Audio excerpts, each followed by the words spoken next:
नमस्कार मित्रों, आज मैं आपको शिव महापुराण कथा का 10वां अध्याय सुनाने वाली हूँ। यदि इससे पहले के अध्याय आपने नहीं सुने हैं तो उसकी वीडियो मेरे चैनल पर ऑलरेडी डाल दी गई है, आप सुन सकते हैं। मान्यता है कि शिव महापुराण की कथा को श्रावण मास में सुनने से सभी बिगड़े काम बनते हैं और महादेव की कृपा से अंधन की कभी कमी नहीं रहती, इसलिए इसे श्रद्धापूर्वक सुने। नारद जी बोले, हे मामते, आपने मैना के पूर्व जन्म की वे शुभ और अद्भुत कथा कही। उनके विवाह का प्रसंग भी मैंने आपसे सुन लिया। अब आगे के उत्तम चरित्र का वर्णन कीजिए। ब्रह्मा जी ने कहा, नारद, जब मेनका के साथ विवाह करके हिमवान अपने घर को गए तब तीनों लोकों में बड़ा भारी उत्सव मनाया गया। हिमालय भी अत्यंत प्रसन्न थे और मैना के साथ सुखपूर्वक अपने भवन में निवास करने लगे। मुने, उस समय श्री विष्णु आदि समस्त देवता और महात्मा मुनि गिरिराज के पास गए। उन सब देवताओं को आया देख महान हिमगिरि ने प्रशंसा पूर्वक उन्हें प्रणाम किया और अपने भाग्य की सराहना करते हुए भक्तिभाव से उन सबका आदर सत्कार किया। हाथ जोड़कर मस्तक झुकाकर वे बड़े प्रेम से स्तुति करने लगे। शैलराज के शरीर में महान रोमांच हो आया, उनके नेत्रों से प्रेम के अश्रु बहने लगे। मुने हिमशैल ने प्रसन्न मन से अत्यंत प्रेम पूर्वक प्रणाम किया और विनीत भाव से खड़े हो विष्णु जी और सब देवताओं से बोले। हिमाचल बोले, आज मेरा जन्म सफल हुआ, मेरी बड़ी भारी तपस्या सफल हुई, आज मेरा ज्ञान सफल हुआ, आज मेरी सारी क्रीड़ाएं सफल हुई, आज मैं धन्य हुआ, मेरी सारी भूमि धन्य हुई, मेरा कुल धन्य हुआ, मेरी स्त्री तथा मेरे पुत्र धन्य हुए, मेरा पूरा परिवार धन्य हुआ। इसमें संशय नहीं, क्योंकि आप सब महान देवता एक साथ मिलकर मेरे निवास पर पधारे। मुझे अपना सेवक समझकर प्रसन्नतापूर्वक जो उचित कार्य हो वह मेरे लिए आज्ञा करें। हिमगिरि का यह वचन सुनकर वे सब देवता अत्यंत प्रसन्न हुए और अपने कार्य की सिद्धि मानते हुए बोले। देवताओं ने कहा, महाप्रयाग हिमाचल, हमारा हितकारक वचन सुनो। हम सब लोग जिस काम के लिए यहाँ आए हैं उसे प्रसन्नतापूर्वक बता रहे हैं।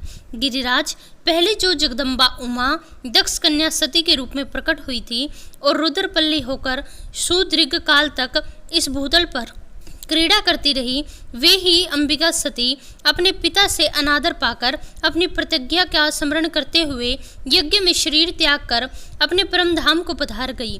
हिमगिरे, वह कथा इस लोक में विख्यात है और तुम भी उससे विदित हो। यदि वे सती पुण्य तुम्हारे घर में प्रकट हो जाए तो देवताओं का महान लाभ हो सकता है। ब्रह्मा जी कहते हैं, श्री विष्णु आदि सब देवताओं की बात सुनकर गिरिराज हिमालय मन ही मन प्रसन्न हो आदर से झुक गए और बोले, प्रभु, ऐसा हो तो मेरे लिए बड़े सौभाग्य की बात होगी। तदंतर वे देवता उन्हें आदर से उमा को प्रसन्न करने की विधि बताकर स्वयं सदाशिव उमा की शरण में गए और एक सुंदर स्थान में स्थित हो समस्त देवताओं ने जगदम्बा का स्मरण किया और बारंबार प्रणाम करके वे वहां श्रद्धापूर्वक उनकी स्तुति करने लगे। देवता बोले, शिवलोक में निवास करने वाली देवी उमे, जगदम्बिके, सदाशिव प्रिय, दुर्गे, महेश्वरी, हम आपको प्रेम पूर्वक नमस्कार करते हैं। आप पावन शांत स्वरूप श्री शक्ति हैं, परम पावन पुष्टि हैं, अव्यक्त प्रकृति और महत्व तत्व हैं। ये आपके ही रूप हैं। हम भक्तिपूर्वक आपको नमस्कार करते हैं। आप कल्याणमयी शिवा हैं, आपके हाथ भी कल्याणमयी हैं। आप शुद्ध, स्थूल, सूक्ष्म और सबका परम आश्रय हैं। अंतर विद्या और सुविद्या से अत्यंत प्रसन्न रहने वाली आप देवी को हम नमस्कार करते हैं। हम आपको श्रद्धा से प्रणाम करते हैं। आप श्रद्धा हैं, आप धृति हैं, आप श्री हैं और आप ही सब में व्याप्त रहने वाली माता हैं। आप ही सूर्य की किरणें हैं और आप ही अपने प्रपंचों को प्रकाशित करने वाली हैं। ब्रह्मांड स्वरूपिणी शरीर में और जगत में जीवों में रहकर जो ब्रह्मा से लेकर तृण पर्यंत संपूर्ण जगत की पुष्टि करती हैं, उन आदि देवी को हम नमस्कार करते हैं। आप ही वेद माता गायत्री हैं, आप ही सावित्री और सरस्वती हैं, आप ही संपूर्ण जगत के लिए व्रता नामक वृत्ति हैं, आप ही धर्म स्वरूपिणी वेदायत्री हैं, आप ही संपूर्ण भूतों में निद्रा बनकर रहती हैं, उनकी सुधा और तृप्ति भी आप ही हैं। आप ही तृष्णा, कांति, छवि, तुष्टि और सदा संपूर्ण आनंद को देने वाली हैं। आप ही पुण्यरात्माओं के घर में लक्ष्मी हैं। आप ही पापियों के घरों में अलक्ष्मी हैं। आप ही संपूर्ण जगत की शांति हैं। आप ही धारण करने वाली धात्री एवं प्राणों का पोषण करने वाली शक्ति हैं। आप ही पंचभूतों के सार तत्व को प्रकट करने वाली तत्व स्वरूपा हैं। आप ही नीतिज्ञों की नीति और व्यवसाय रूपणी हैं। आप ही सामवेद की गति हैं। आप ही ग्रंथि हैं। आप ही यजुर मंत्रों की आहुति हैं। वेद की मात्रा तथा अर्थवेद की परम गति भी आप ही हैं।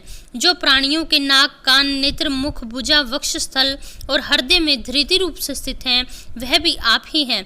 जो निद्रा के रूप में संसार के लोगों को अत्यंत सुभग प्रतीत होती हैं, वह देवी उमा जगत की स्थिति एवं पालन के लिए हम सब पर प्रसन्न हो।